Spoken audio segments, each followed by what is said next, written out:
My name is John Quinones, and I'm with ABC News. What did you think of what you heard here? I didn't hear anything racist. He told her he wouldn't serve her. Well, he can say he wouldn't serve you if you come in here barefooted without a shirt on. But she wasn't barefoot or without a shirt on. Well, she wasn't dressed right. What do you mean? If I was running a place, I'd do the same thing. You wouldn't let Muslims shop at your store? I sure wouldn't. We never expected customers to be so candid.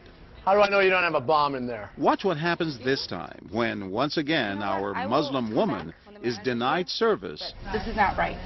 And again leaves. I mean, we reserve the right to not serve. That's right. Certain kind. That's right. That's, you know, I appreciate seeing that. I think that's the first time I've ever seen that. He not only commends the man behind the counter for his discriminatory behavior, but he gives him the thumbs up, not once, but twice. Good job. All right. As he leaves. Sir, can I talk to you, sir, for a second?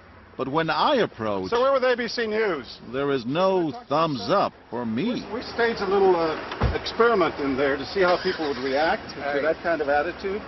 You're not an American. I am an American. That man took it a bit farther, telling me I'm not an American. He was threatened. Jack DeVideo is a social psychologist at Yale University. So when we as Americans feel threatened from the outside, we're going to define ourselves in very rigid fashions. Either you're with me, and if you're not really one of me, then you must be somebody else who's against me.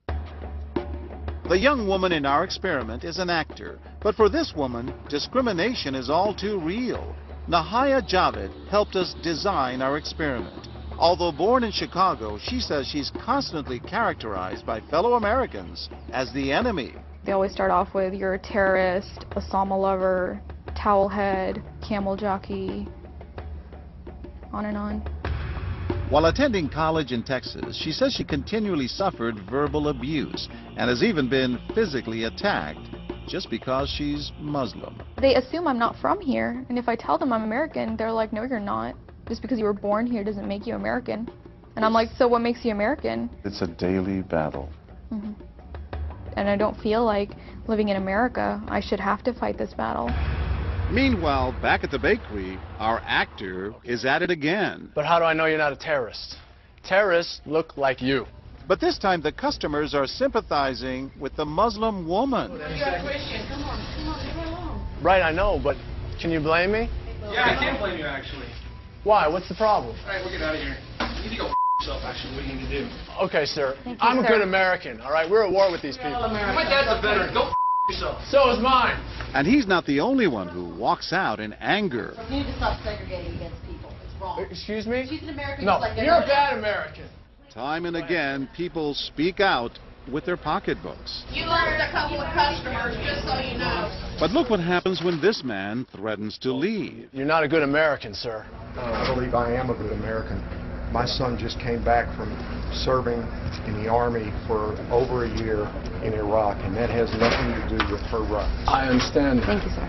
And I hear what you're saying. But I can't believe you would be so discriminatory. I'm deeply offended by that. I'm sorry to offend you, sir, but I've got to live with myself. Seething, the man vows to fight back. I will let people know this. I've stopped here every time I've come by this place, and I'll never stop here again. Why did folks get so upset? They saw an injustice. It's justice that binds us together. It's justice that makes us a society. Any threat to that kind of sense of justice and fairness undermines the entire system. You're really not going to serve her because No. of what she's wearing? No, I'm not. Because I'm a Perhaps good that's why American. more customers are outraged by our actor's hateful behavior than approve of it.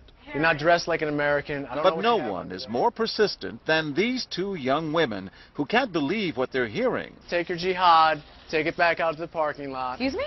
I mean, I got to protect my customers, okay? You're really offensive and disgusting. Well, I'm sorry. I'm just trying to protect you. you here. Thank because you. we You're don't know what's sick. going Dress on. like that doesn't mean anything. This is a different How do you know? culture. You are These people so are trying to ignorant kill and Americans. disgusting. She is my culture. So you're ready to serve me, but you're not ready to serve her? You're obviously dressed like an American. Big deal. She's Muslim. And unlike the others, they don't just leave in anger. They stand their ground. So you're going to regulate what people wear? Yes, because I Are believe you the the degree manager? of... No, I'm not the manager. Can I speak to your manager?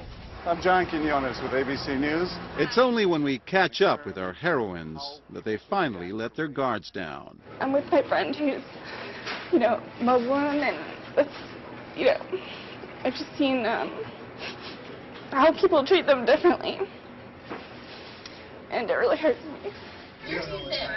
Just watching them stand up for what they believe in touches Professor DeVideo. In a way, they defended America, and I was impressed by that, because they wanted this to be a just society, a just place, a just bakery. I'm John Quinones. And remember this man whose son served in Iraq?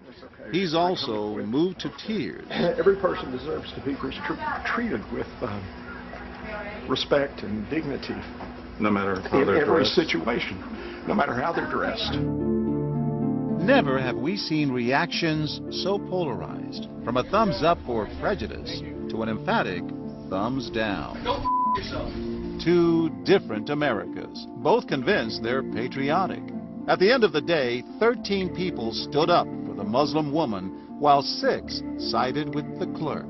But the majority of the bystanders, 22, did or said absolutely nothing.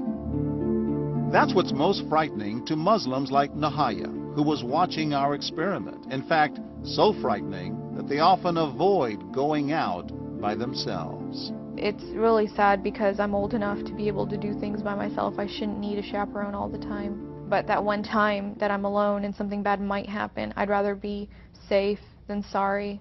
Hi, I'm Nahaya. It's no wonder this young woman was so moved by the people who came forward to protect a stranger who just happens to be Muslim. Thank you so much for what you did, and I wish more people would do these type of things. And I do too. it would make my life a lot easier. God go with you.